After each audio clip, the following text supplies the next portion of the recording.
Hi, everybody. I'm Christina Mueller, and I'm here with Aran Goyoaga, and we're going to chat today about her amazing new cookbook. I'm going to try and hold it up with my background here, but this is The Art of Gluten-Free Bread.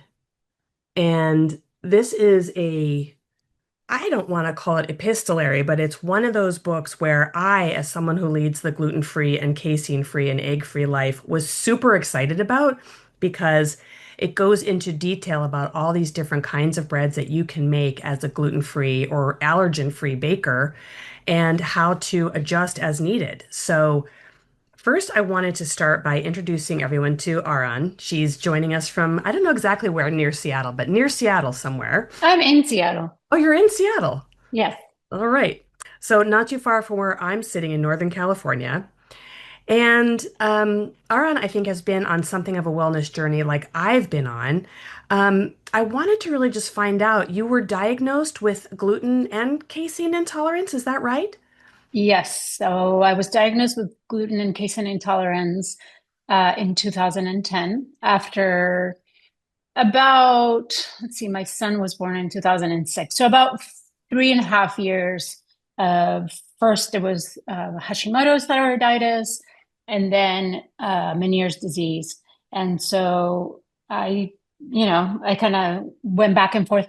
I actually had given up gluten after I was diagnosed with Hashimoto's. Hmm. I gave up gluten just because I had heard about it. And I had a friend who was already in this journey with her son who had his own autoimmune things. But I was never under the care of a doctor or, sort of testing it out. And I gave up gluten for about 6 months. And I actually felt much better. My antibodies nearly disappeared. Then I went back to Spain to visit my family, and I ate some bread, or I must have. My family has a pastry shop, so I probably ate something Yeah. there, and I didn't feel any different. So I came back to the U.S. and I just kind of gave up on this journey. And I was feeling well. I had my thyroid disease was pretty much under control. Fast forward 2009, I became pregnant again, and then I started to have terrible vertigo attacks, Mm. hearing loss. So this was it, the trigger for Meniere's disease. Yeah. And after 9 months or so of going to ENTs and just different doctors who couldn't really help me in the way that I thought was going to be lasting, or trying to get to the root cause of things, I found a functional doctor that mentioned maybe you have food intolerances. And so through him and testing, it's when I discovered, the gluten and casein intolerance. Yeah. I mean, not discovered, I kind of had dabbled in it, but sort of confirmed. Yeah. And because I was feeling so ill with vertigo, it was the necessary information for me to make a complete switch. And I haven't had gluten since then. Yeah. So that's a real, hardcore shift to go from living the life of a child of pastry and parents running a bakery to being gluten-free. I mean, that's big. So, well, that explains how you've been on this path for a while. But it doesn't necessarily explain how you became a gluten-free baker. I mean, you went to culinary school, you had a whole pathway where you were cooking in professional kitchens. But then what really triggered you to move into doing bread? I mean, bread to me, as someone who's lived the gluten-free life for a long time, it's like, oh my God, like that just seems overwhelming and a challenge. So maybe you saw it that way and were intrigued. That's exactly right. But I didn't jump into bread right away. So, because I was a trained pastry chef and I had worked in pastry kitchens, then I started a blog in 2008, Canela Vanille. So there I was baking still with wheat. I was still making baking and cooking. And then when I was diagnosed with my intolerance, I started to develop recipes for the blog that were gluten free. And then 2012, I wrote a cookbook called Small Plates and Sweet Treats. Hmm. That was also baking and cooking. And so it wasn't like immediately in 2009, I started to make bread. I mean, I tried because like you said, making gluten-free bread is sort of the pinnacle Yeah. of difficulty of what we face, right? Right. The most difficult thing is to make some sort of yeasted, fermented product. And then also sometimes the laminating. So like that's why croissants are so difficult because they're fermented and laminated. Um, so then in 2019, I published my book Canela Vanille, which had also cooking and baking. There were some bread recipes in it. Mm-hmm. And then 2021, I published Canela Vanille Bake Simple, which was kind of like an extension of the previous book, and its baking chapter, expanded into a lot more recipes. And so when I did that, but that had cakes and cookies and tarts and pie. When I did that, I realized, well, I can even expand the bread chapter in this Yeah. book There's into this a piece whole, missing. yeah. So it was Yeah. kind of like those Russian dolls that, there was like more information and content and recipes within each one that I wanted to work on and expand. Yeah. So that was this last book is really the culmination of all the work that I've done in the last 10 years of, you know, testing bread recipes and what I've learned in that process. Yeah, that's really amazing. And I would say, and I don't know why I've turned off my my calendar. I don't know why it's still beeping at me. So I apologize for that constant dinging noise. So that's a bit of a journey just to get to bread. You obviously had dabbled, but then to do a project like this is a big project.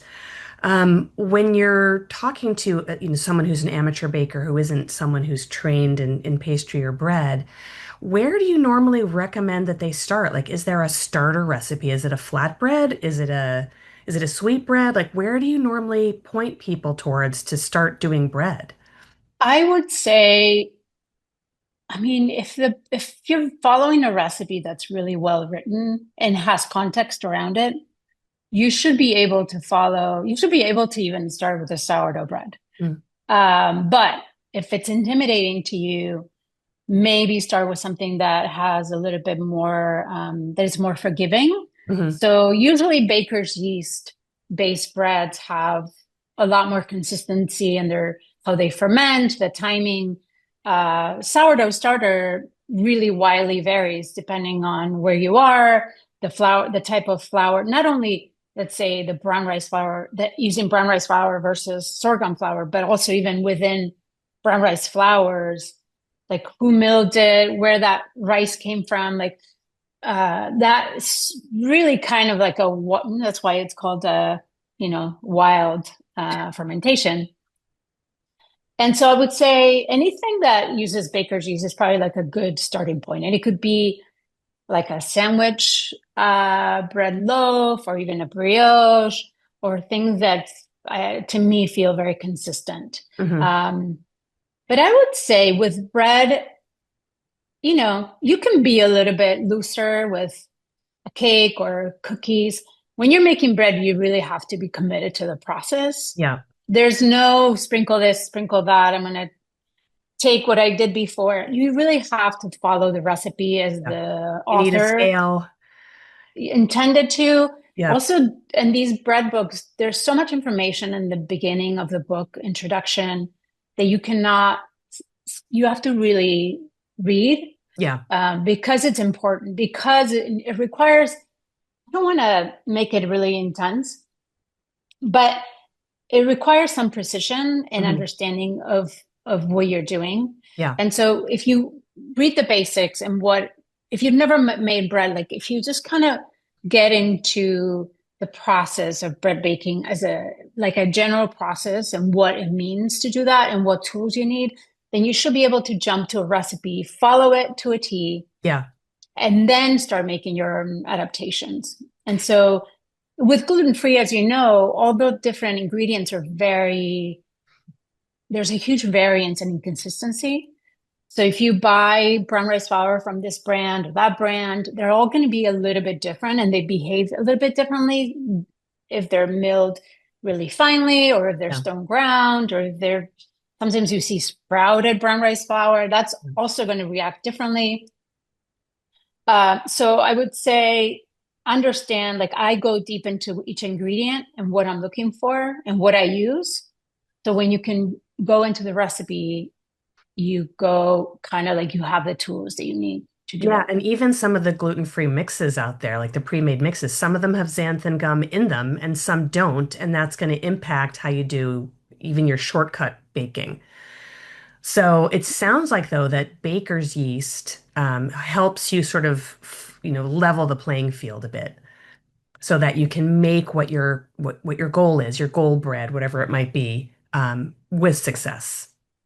Well, it means that it's a little bit, it's faster fermentation. Mm, And it usually the timing, like how long you have to ferment it. Of course, it depends on like your room temperature and all those things, because fermentation, is affected by humidity, right. temperature, all those things. But if you have baker's yeast, which their yeast particles have been cultivated in the lab to give you exactly the same strains every single time that are going to react, they're going to be this flavor profile, this kind of timing. So that's Okay. something that it's a little bit more controllable Yeah. that versus sourdough starter that has not only yeast but also lactic acid bacteria in it. So you're like dealing, if you're fermenting it in a little bit slightly colder temperature, you're going to develop a little bit more acidity There's more versus variables. warm. Yeah, it's just like a little bit more understanding of what um, more experience, I would say. That makes sense. As someone who's tried to make starter, I live very close to the San Francisco Bay, and I think because the moisture level in the air is so high, especially when it's fog season, uh, I have not successfully made starter. And I was chatting with a baker who lives just 2 miles north of me, which is a completely different climate 'cause it's on the other side of the hill. And he's like, look, I started in San Francisco and learning how to be a baker here in this community has taken months because just figuring out the wild yeast has Mhm. taken months. And the climate and everything you were just talking about. So I think having that baker's yeast is a great, like, just again, leveling the playing field. I'm really curious because you have some breads in here that are, what you would call laminated bread. How did you develop structure without gluten? I mean, gluten is this amazing stretchy thing. It's very forgiving. Um, I think one of the things as someone who's learning how to be a gluten-free baker has discovered is, bread cracks all the time. Getting the moisture content can be a bit iffy, like you were just discussing, depending on the flours you're using. And if you're using imprecise measurements, that can be another issue. So, what's your process to develop structure without gluten? Is there something we should be paying attention to? Well, it's the same for bread, but so for most of my breads, I use only psyllium husk powder or flaxseed meal to, Liam is magic. yes, to absorb all the water, hydrate, and provide structure. And it's not elasticity because if you take bread dough, raw bread dough that has psyllium, it's not going to stretch. You're not going to get those window panes that you get with gluten, like when people are like stretching it and it's like see-through. You're not going to get that. The bread's still going to tear, but it does stay together when it rises. Mhm. Some air will escape, but it does give you structure. But when you're making laminated yeasted breads like croissants, you have to stretch it, and you really need even layers of dough that lock in butter. And Mhm. then when you put it in the oven and ferments, the moisture in the butter evaporates, leavens, and the yeast and ferments the dough, so it rises, and then the butter doesn't totally ooze out. Mhm. So to do that in my recipe, and I think in most recipes of course gluten-free croissants, you're going to find a little bit of xanthan gum. I have found that making it without xanthan gum is going to give you something a little bit more doughy Mhm. rather than laminated. I don't love using xanthan gum myself, and I try not to use it, but there are instances where if I'm more focused, okay, what I want is a product that feels this way, then I am going to use it. Yeah. Um, so that's flaxseed, or not, sorry, psyllium and xanthan gum is in the croissants and the Danish and all of the laminated doughs. That's going to give it that structure. Yeah, that makes sense. So that led to two questions for me. One is, you mentioned not being able to do casein. Do you cook with ghee instead of butter? No, because it's different. It's a different product. And for example, you can use ghee. You can use some vegan butters for a lot of things. But when I have tried making croissants, for example, with vegan butter, it doesn't have the same temperature stability. So it's a lot harder to get the butter not to melt right away as you're fermenting. It's a little bit more temperature sensitive vegan Yeah. butter or ghee. Um, so that's the one that I feel like you're not going to get if you're looking at performance alone. When I say performance is like I'm like the result. Right. Um, I have tried, but it's not like the best. You still, I mean, I think there are some commercial vegan butters out there for vegan bakers that are supposed to be really good, but they're usually just like specific for restaurants or bakeries where they're buying in bulk. I haven't seen anything in the supermarkets Hmm. that are that amazing. And I know you wanted to ask me about vegan butters. I don't know if it's a good time Yeah, yeah, why to not? jump into Let's it. do it. Yeah, you wanted to know what my favorite vegan butters are, and actually, my favorite one for performance, not thinking health wise, Yeah. was the Trader Joe's vegan butter. Ah, Always in sticks because those tub butters are usually have higher percentage of water, so they don't. That's more for spreading. It's not so much for baking, yeah. but it's been discontinued. So, Ah, or I haven't seen it in the. I was kind of researching it, and I found some Reddit post about it. So I was really disappointed. Then there's a German brand called Violife, I think it's called, or hmm. Violife, and that has a really good baking vegan butter Okay. too. Good to know. I love Miyoko's, I think is like sort of the best ingredient, like health wise, if you're thinking about things that are not so harmful for you, Yep. that's probably a better one. I have a recipe for a cashew butter in my book, Bake Simple, that you make.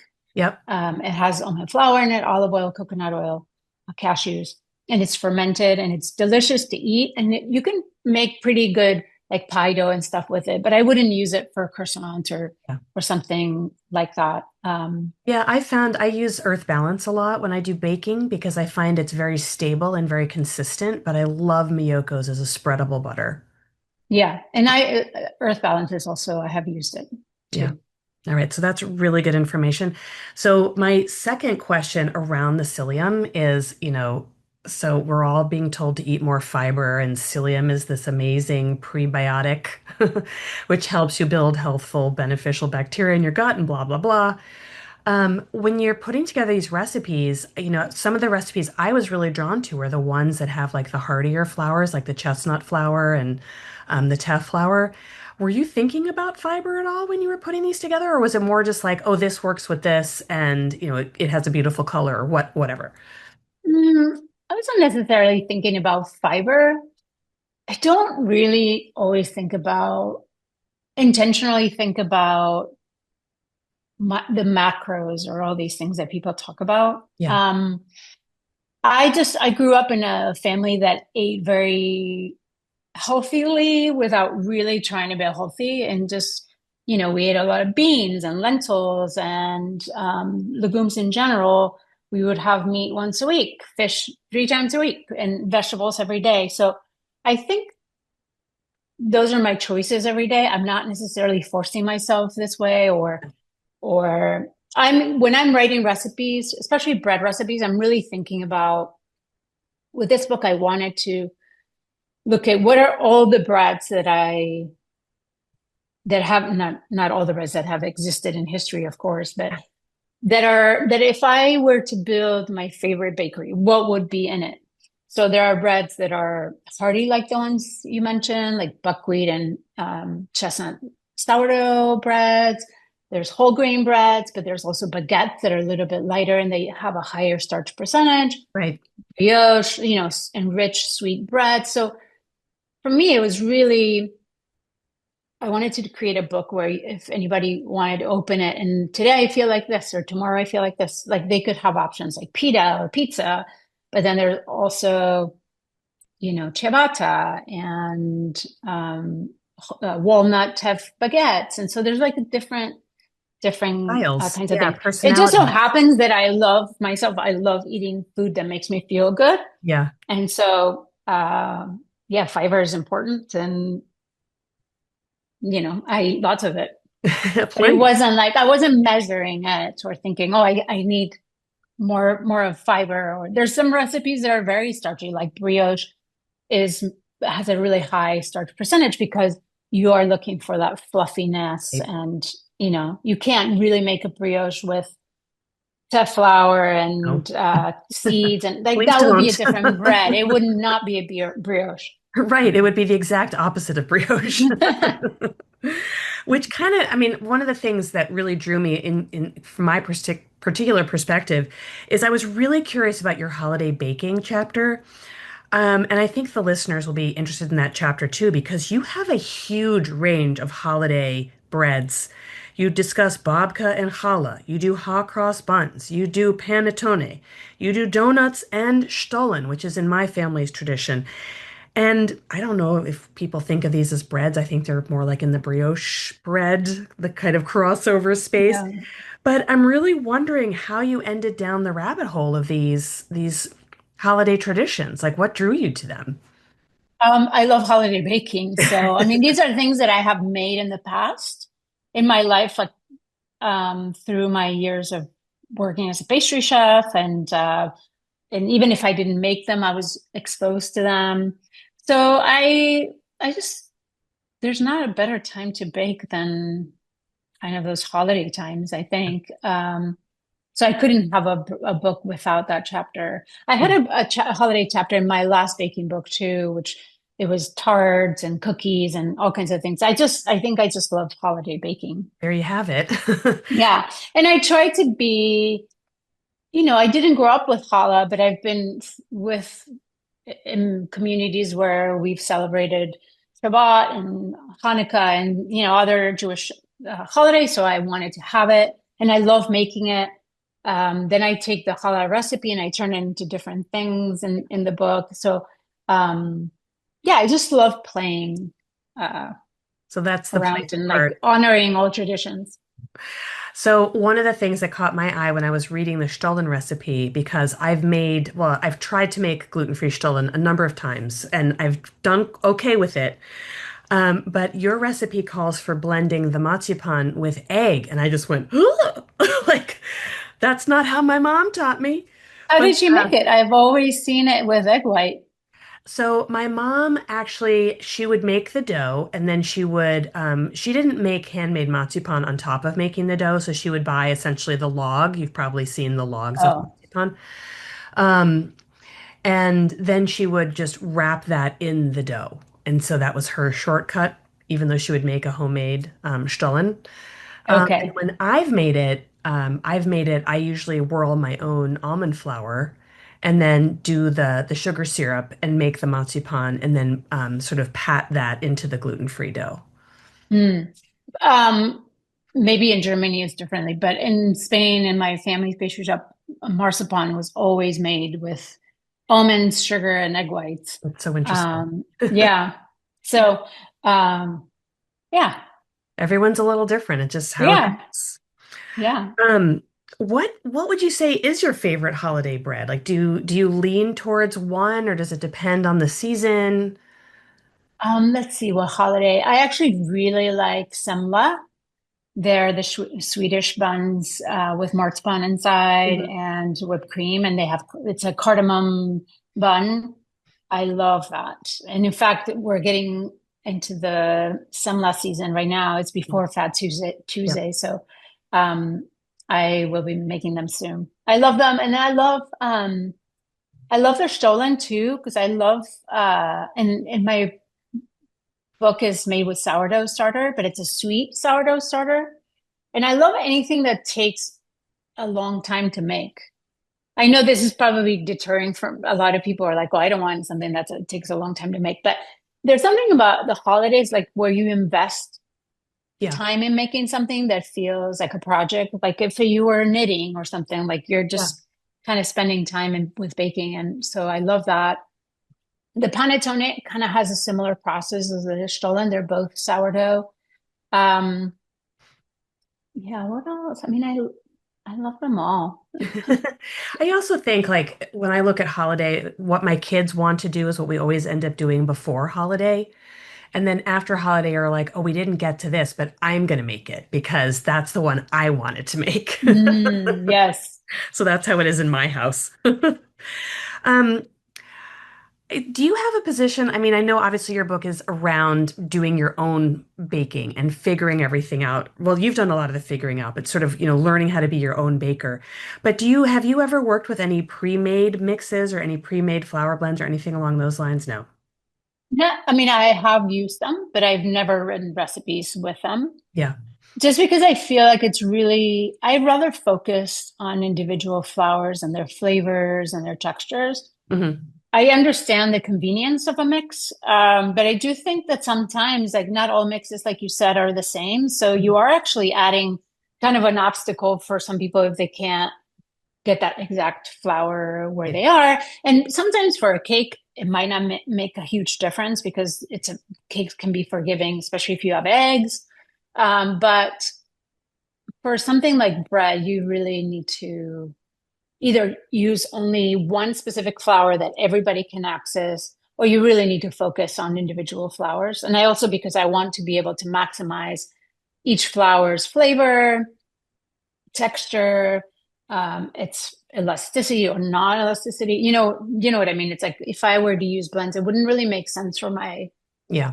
me as an author. But I Yeah. have there's nothing against them. I don't eat wheat, so that's another thing. So I have to stay away from wheat starch and a lot of the bread mixes now, like the King Arthur and not Char, Caputo, and maybe even Char, but they have wheat starch in them. And Mm. so it's something that I have to watch out for, which has made it kind of difficult to eat out because I feel like I have to ask a lot more questions Yeah. now, of like, especially for bread or pizza, like what flours are you using?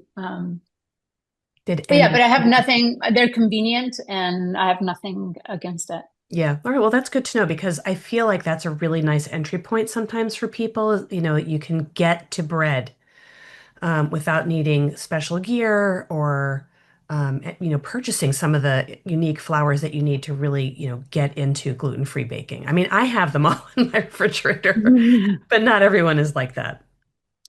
Um, the gift of baking, we touched on this a little bit earlier, but I know you grew up in pastry, but I'm wondering how you found the joy in bread because pastry is such a different beast. It's sweet, it's comforting. I think bread can be comforting as well, but it seems to me like it's like you have to pick a lane, and maybe Mhm. that's not the case, but how did you find the joy for g getting into bread after your years of doing cookies and all the other things? No, I love bread. So that in itself, it's what I crave. I actually have a lot more savory palate than sweet. Mm, I mean, I love working with pastry and doughs and the precision that sometimes those recipes take. But to eat, I rather eat a sandwich. And I love bread. I love texture in bread. So it really wasn't. Um, the only challenge was that I had always worked as pastry chef. Like you said, they were very different.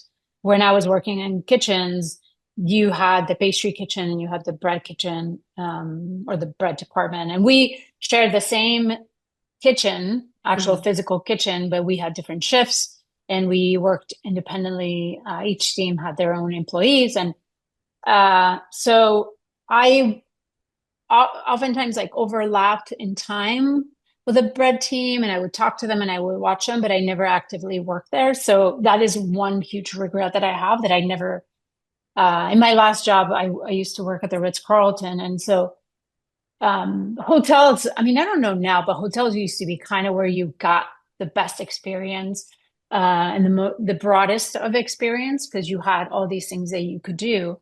And I regret not asking to be part of the bread team. Yeah.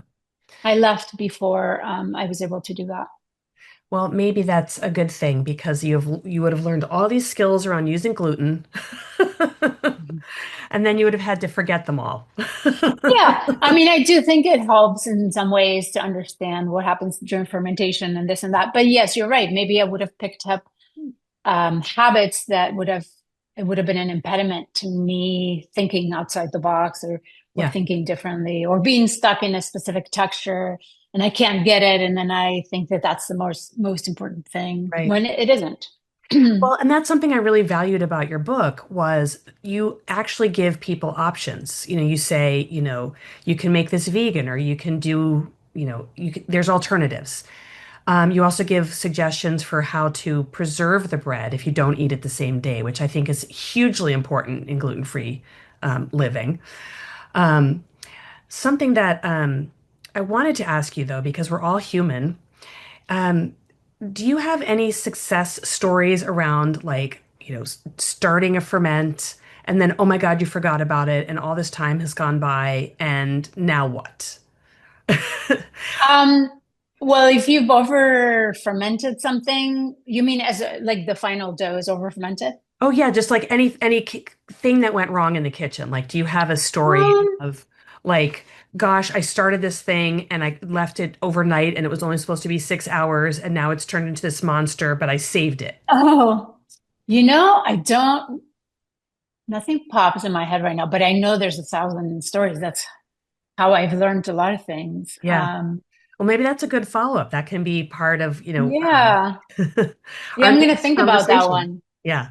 Yeah. I mean, there's definitely times where I thought that if I left something in the fridge, like let's say I shaped a dough and um I couldn't get to it. I usually plan my day around my dough and not my dough around my day, Mm. meaning my bread is priority. Yeah. Everything else has to wait. In general, that's me, but there's been times where I thought, oh, I can't. That was in the fridge for 8 hours and then it's going to be overproofed. And then I baked it and it wasn't. Hmm. So I've definitely learned how to push the time here and there, how far I can go. Sometimes I don't know because I'm not testing. Maybe even my dough can be in the fridge for 8 hours and yours can be in it for 12 hours and not be overproof because my fridge is colder or not. So there's a lot of variables that affect dough. But yeah, I mean, who has a lot of those is my husband because my husband still bakes gluten bread Yeah. and he loves to eat it, but I think he loves the science of it. Hmm. But he's not taking note. I mean, he does take note, but he's really like always experimenting, and so he's always pushing his fermentation times and he's always kind of more like that. I'm more like I know I want bread, and so I better not mess it up. So I'm on top of it, and he's just always kind of learning new things because he's always forgetting about it or Right. prioritizes something else. Yep. I think that's more my style is that sort of chaotic style. Like, oh my God, I have to get dinner on the table now before people freak out. Before we wrap up, is there anything that, anything that you'd like people to know about your book or your influences or, anything on your gluten-free journey that you'd like people to know? Hmm. Well, I think I I think sometimes I come across as like really intense and rigid in how I write my recipes, but I want people to know that is done so that when they follow the recipe, it's seamless for them. Hmm. So if I talk really intensely about certain things, it's really because I want to emphasize that these are being following the recipe as it's written is really going to be it's for you for simplicity and do not be afraid honestly of recipes. I'm always answering questions on Instagram. That's the other thing. Yes, you can contact me on Instagram if you're making my recipe Yeah. and something doesn't turn out. I send voice memos back, send me pictures. Usually can tell. I'm also dying to know what happened to your starter because I want to help you troubleshoot it. Um, because also through these processes of back and forth, I get to have an insight into someone's. kitchen and Hmm. brain and how they think about stuff that I might take for granted. And in that process, it helps me uh, hone or improve my writing Yeah, and how all the things that I have to take into account when I'm writing a recipe that is going to be uh, easy to replicate in someone's home. yeah, So it might sometimes when recipes seem like there's a lot of information, it's there to help you. It's not there to intimidate. So just, and I know it's not everybody's style to be like super precise, but right. once you do it once, then you can understand the process and then you're like, oh, now I get it. And then you can start, adding your twist or changing the process Yeah, slightly. personalizing it.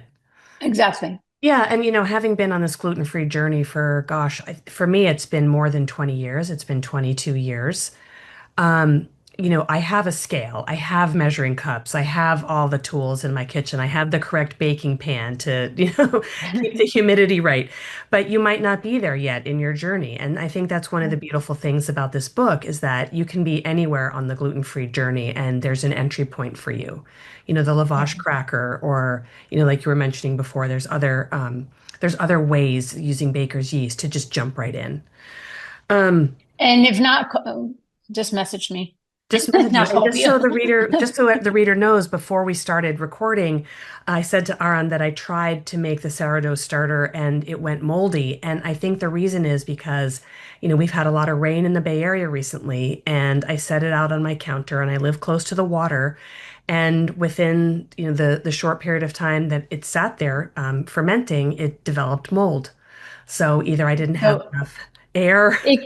it could be multiple things. It could Yeah. be mold usually grows if you, for example, if you hand wash your bowls Hmm. and you didn't rinse all the soap off really Hmm. well.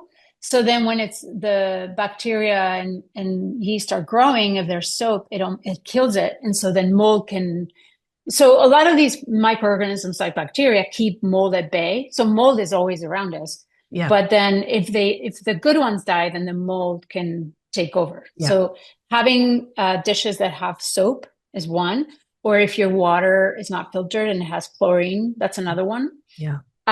Oftentimes it's if you are not feeding it the right ratio, meaning it doesn't have enough food, and then it's sort of like the microorganisms die and then mold takes over. Hmm. So it could be various things. So maybe in your environment, your starter is really very active and fermenting very quickly, and it might need more food than what you're giving Right. And so this is my journey.